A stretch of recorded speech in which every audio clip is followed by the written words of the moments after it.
What are the key indicators that drive entire economies and your investments? How are these indicators classified and managed to impact financial markets? Today, we are uncovering the secret of macroeconomic indicators and their role in shaping smarter investment decisions. Let's hear from financial expert Mr. Hariharan.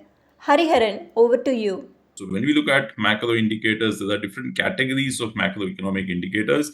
Let me quickly take you through these macroeconomic indicators. If I were to ask you that you look at the left hand side image, the extreme left hand side image, and looking at that image, can you tell me what does that image tell you? What does that image tell you? Or what do you gauge from that image? Gloomy, yes. Weather condition, yes. But what is in that weather condition? Cloud. So what does that cloud indicate? What does that gloomy cloud indicate? It might rain, a lot of rain. So essentially, arrival of monsoon, yes. So essentially, by looking at that cloud, you perhaps get a sense that, oh, it's perhaps going to rain. And therefore, let me take precaution. Perhaps if I'm planning to go out, let me take an umbrella and so on and so forth. Similarly, in economics and macroeconomics, there are indicators which tell us in advance of what is happening or expected to happen. And we call them as leading indicators. Okay, why leading? Because they tell us in advance as to what is happening in the economy or expected to happen in the economy. That is why they call leading economic indicators. You look at the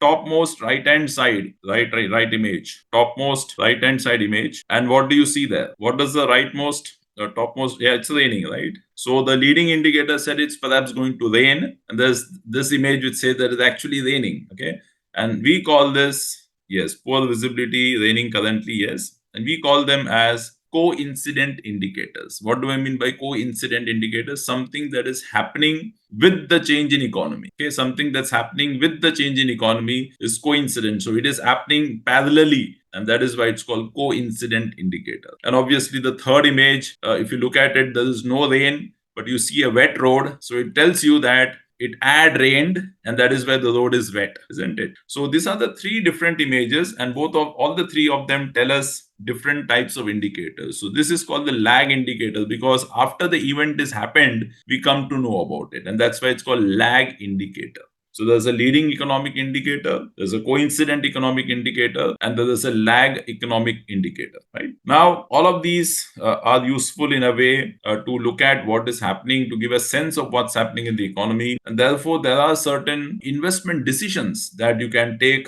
basis what's expected to happen or what's happening in the economy. How does that happen? We look at it, and whatever we discussed as leading, coincident, and lag, these are some examples of leading indicators, coincident indicators, and lag indicators. Now, if you look at it, these are quite subjective in nature. Why do I say subjective in nature? Because somebody might say that XYZ indicator, it could be a coincident indicator or it could be a lag indicator. But what I'm showing is something which is widely accepted, as leading indicators, coincident indicators, and lag indicators. So what are leading indicators? Typically auto sales. So sales of two-wheelers, four-wheeler, passenger vehicle cars, those are called leading indicators.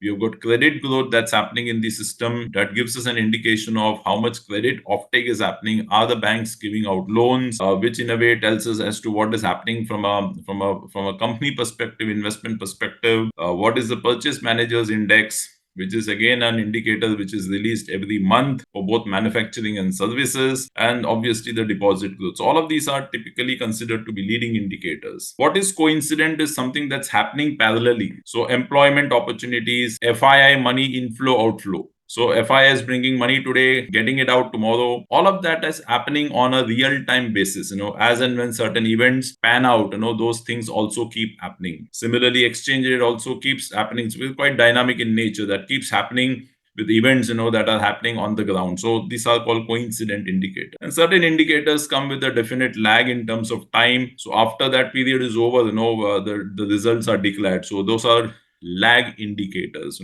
So some of these lag indicators are inflation, GDP, interest rates, so on and so forth. Thanks for your detailed answer. If you have any doubts regarding this or any other financial decision, don't hesitate to book an appointment with our financial experts. The link to the appointment is given in the description below. And also, would you like to know more about finance and investment? then we would recommend you to attend our live webinar. The link to the webinar is also given in the description below. The webinar is absolutely free. If you like this video, hit like. If you are new to our channel, please do subscribe. Thanks for watching.